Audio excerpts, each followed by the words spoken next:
Alors comme nous allons utiliser jQuery, nous allons pouvoir utiliser jQuery justement pour être sensible à l'event DOM-ready. L'event DOM-ready qui va nous permettre de faire le chargement, c'est-à-dire l'appel de la méthode findAll de notre DAO.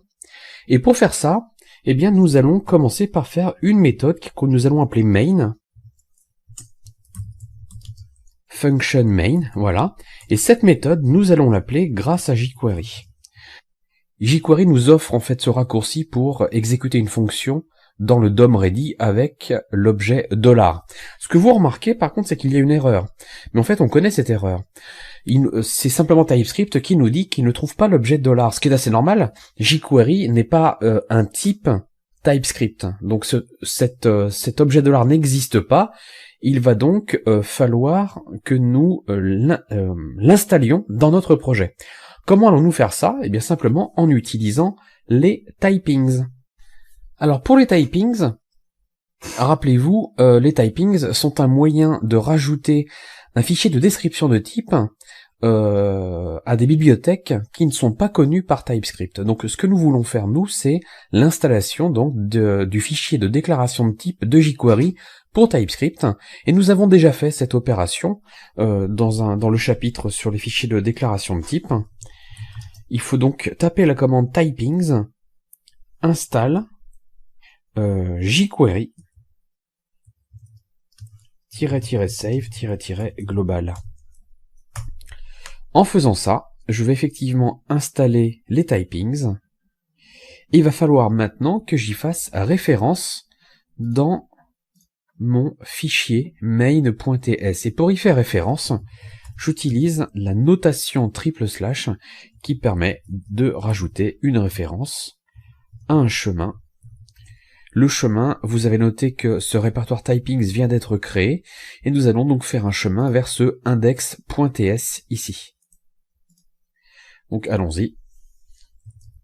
Voilà, et en faisant ça, effectivement, on remarque que le $ n'est plus en erreur. Ce qu'on vient de faire, en fait, a deux avantages. D'abord, de pouvoir effectivement résoudre le problème du main.ts et de l'objet $, mais bien sûr aussi, ça va nous permettre maintenant de travailler dans notre DAO avec cet objet $ également. Par exemple, pour la méthode findAll, qui va être la première que nous allons utiliser, nous allons pouvoir faire un $.getJSON, qui est donc, vous voyez, Visual Studio Code m'offre toutes les méthodes maintenant définies pour l'objet $. Donc getJSON, et la méthode getJSON attend plusieurs paramètres. Le premier paramètre, ça va être l'URL, et le second paramètre, ça va être le callback associé au retour de la méthode getJSON. Pour nous, ce sera une lambda.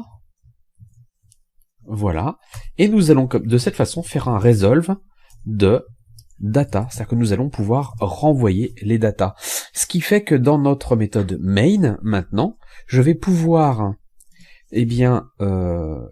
créer d'abord le DAO, let DAO .todo DAO est égal à new todo DAO. Voilà. Mais en réalité, le problème est toujours le même, puisque j'utilise todo DAO, je vais devoir l'importer. Voilà, de cette façon-là. Et puis bien sûr, je sais très bien que je travaillerai aussi avec todo, donc je vais tout de suite le rajouter, et comme ça, je suis prêt à travailler. Concrètement, comment va se passer le chargement des premières todo? Je vais simplement faire un DAO.findAll, et comme c'est une promesse, .zen, et je vais effectivement implémenter ici nos to-dos. Rappelez-vous, je vais récupérer un tableau de to-dos. C'est une lambda, et je vais donc, de cette façon, pouvoir ajouter à la table de notre index.html que nous n'avons pas encore fait, mais nous allons travailler dessus. Voilà le mécanisme en fait, ça sera tout le long comme ça, c'est-à-dire que nous allons faire des saves, etc., de cette façon-là. Alors bien sûr, pour être aussi un petit peu plus efficace, cette opération de findAll, nous aurons souvent à la faire, puisque nous allons, après un save, remettre à jour la table, après un update, remettre à jour la table, et un delete également. Donc nous allons plutôt faire une autre fonction qu'on va appeler reload, qui va prendre en paramètre le DAO, puisque tout compte fait, je vais avoir besoin de l'utiliser, et qui va effectivement mettre à jour la table. Donc tout ce que nous avons besoin de faire, nous, ici, c'est faire un reload de DAO. On va maintenant passer justement au travail sur la table. Alors, pour ça, nous allons devoir aller dans le fichier index.html. Effectivement, notre fichier index.html est celui d'origine de deployed. Et en fait, il ne nous convient pas du tout, puisque les jQuery et ces fichiers-là, nous n'allons pas les utiliser. Le contenu du body ne sert à rien également. Et en fait, on se retrouve avec une page complètement vierge. Il va nous falloir ajouter dans le répertoire public toutes nos dépendances. Alors, pour faire, nous allons dans le répertoire public et nous allons, dans un premier temps, créer le fichier package.json qui va nous permettre d'enregistrer toutes les dépendances jQuery Bootstrap de notre projet. npm init-y qui va nous permettre le init va nous permettre de créer le fichier package.json, le y va permettre de répondre oui à toutes les questions. La raison est simple, c'est qu'à chaque fois que vous appelez la commande npm init, la commande vous pose des questions sur le nom de name, etc., etc. Le -y répond oui, ça nous permet d'avoir un fichier par défaut. Nous allons maintenant rajouter jQuery que nous allons sauvegarder. Nous allons également rajouter Bootstrap et nous allons tout de suite rajouter également System.js qui va nous permettre de faire le chargement de modules proprement. Voilà, maintenant nous avons notre node modules, etc., etc. Nous allons pouvoir remplir le head qui va contenir la CSS de Bootstrap, jQuery et System.js, et nous allons pouvoir commencer à travailler. Nous allons donc configurer System.js ici pour le js.main.js qui va être effectivement dans le répertoire JS. C'est une chose que nous n'avons pas configurée, que nous allons faire juste après, à savoir faire en sorte qu'à chaque compilation de TypeScript, les fichiers compilés soient mis dans le répertoire public/js. Et nous allons devoir aussi configurer les noms de System.js, et pour ça, tout ça est dans la documentation, voilà. Donc vous allez rajouter ici le default extension de façon à ce que, comme dans les fichiers que nous allons mettre, nous allons faire, enfin nous l'avons déjà fait d'ailleurs, hein, tous les imports ici, vous voyez, ne précise pas l'extension ici. La raison est simple, si je mettais un .ts après compilation, eh bien en fait, il faudrait que nous cherchions un .ts aussi, ça sera évidemment un .js, donc on ne précise pas l'extension et on demande à System.js de rajouter automatiquement l'extension JS au fichier qu'il va charger. Voilà, la configuration est faite. Nous allons tout de suite aller dans le fichier tsconfig pour indiquer le répertoire out_dir. Le répertoire out_dir va contenir le fichier de destination des fichiers compilés, à savoir ici, ./public/js. On est dans le répertoire src, on remonte d'un répertoire, on est sur le répertoire racine, to do, et on va dans le répertoire public. De cette façon, lorsque je vais compiler ici, eh bien, automatiquement, il y aura un répertoire JS qui va se créer avec à l'intérieur la totalité de nos fichiers JS. Et ça, même par sécurité, nous allons, pour éviter d'oublier de compiler, ça peut arriver des fois, nous allons faire un ts-w qui va effectivement se charger et va regarder en fait le fichier, le répertoire src, et va le recompiler à chaque modification. Voilà, donc là on est prêt, c'est-à-dire que nous allons pouvoir aller au bout de notre to-do DAO. Nous allons quand même préciser dans la partie HTML, eh bien, la table, un petit titre et la table. Donc nous allons utiliser pour ça Bootstrap. Voilà, nous allons mettre un div.container, div.row, div.call-md-do. Tout ça, ce sont des classes CSS définies par Bootstrap. Voilà, et je vais mettre la table à l'intérieur. Ça permettra aussi de structurer les choses proprement. Et puis bien sûr, juste après, je ferai une autre ligne juste au-dessus pour mettre le formulaire. Thead Voilà. Et tbody. Voilà. Nous allons aussi donner un ID à la table et on va l'appeler tbl todo. Nous allons mettre une ligne qui va être la ligne de titre, th. Donc on va mettre l'ID, le nom d'un to-do, la date et le dawn. Normalement, si on regarde déjà sur notre localhost 2403, effectivement, bah voilà, ça va ressembler à ça, et dessous, on va voir toutes les lignes.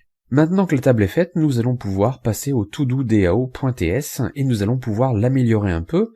On sait très bien que le find all ici attend une URL. Effectivement, le réflexe, ça serait de mettre ici le http://localhost 2403, mais c'est pas très élégant. Pourquoi ce n'est pas très élégant? Tout simplement parce que lorsque vous passerez ce projet en production, eh bien, vous pourriez avoir à modifier directement le code pour changer l'URL, et c'est jamais bon de changer le code, et en plus là, notre exemple est simple, mais on peut imaginer que dans des projets plus complexes, vous ayez beaucoup de modifications à faire sur l'ensemble de votre code. Par sécurité, nous allons faire un fichier de configuration. Alors, ce fichier de configuration va être basé sur une classe avec des membres statiques. Voilà comment nous allons faire. Nous allons créer dans le répertoire src ici un nouveau fichier, et ce fichier va s'appeler todo-conf.ts. Nous allons faire une classe qui va s'appeler donc todo-conf, qui va contenir un membre statique url underscore to12 de type chaîne de caractères, et qui va être initialisé avec l'URL d'accès à nos to12. De cette façon, lorsque je vais vouloir ici évoquer une URL, eh bien je vais simplement charger mon todo-conf ici, voilà, et tout ce qu'il me reste à faire, puisque les membres sont statiques, ils sont directement accessibles à partir du nom de la classe, et donc j'ai juste besoin de faire ici un URL to12. De cette façon, eh bien en fait, je vais récupérer les datas à partir de l'URL, et vous notez que grâce à l'utilisation de la classe todo-conf, si vous avez besoin de changer l'URL, vous la changerez ici, mais bien sûr, dans l'ensemble de votre code, vous passerez par ce membre statique de la classe todo-conf, ce qui fait que il n'y aura pas de difficulté à réadapter la configuration pour un changement de contexte, un changement d'URL par exemple. Maintenant que nous avons effectivement préparé notre travail, eh bien nous allons pouvoir ici alimenter notre table. Donc comment allons-nous faire? Eh bien tout simplement, nous allons dans la méthode, dans la fonction reload que nous avons prévue dans le main.ts, nous allons récupérer la table à partir d'un sélecteur CSS que comprend jQuery, donc l'ID de la table. Ensuite, je vais faire en sorte que ma table soit vidée. À savoir ici, je vais appeler la méthode empty proposée par jQuery. Et ensuite, je vais pouvoir faire la boucle qui va itérer donc sur chaque to-do, et du coup, je vais pouvoir comme ça créer ma table. Première chose à faire, ça va être de créer la colonne pour l'ID. On va récupérer de cette façon-là l'ID. Deuxième chose à faire ici, ça va être de récupérer l'action.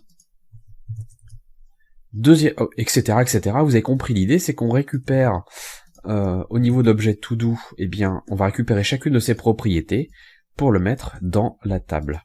C'est un peu fastidieux, mais bon. On va rajouter une autre colonne derrière qui va être, eh bien, en fait, la possibilité d'effacer la to-do sur laquelle on se trouve. Comment allons-nous faire? Eh bien, nous allons faire un button, let button, et ce button va effectivement être un button. Voilà, et nous allons déjà rajouter ici la classe est égale à btn. Tout ça, ce sont à nouveau des classes bien sûr Bootstrap. Danger pour que ce soit rouge. Et on a mis delete. Donc très bien. Let btn est égal à td plus btn delete plus la fin du td. Et une fois qu'on a fait tout ça, eh bien en fait on peut rajouter à notre classe la chaîne de caractères qu'on vient de construire. Donc comment allons-nous faire ça? Le plus simple et le plus élégant, c'est de faire une ligne qui va être tr plus id plus action plus due date plus dawn plus btn, et on finit par la fin de ligne, et voilà, on peut appeler donc ensuite la méthode line. Vous voyez que tout de suite, on a notre table qui s'alimente, et qu'on a aussi nos boutons à la fin qui vont pouvoir être utilisés.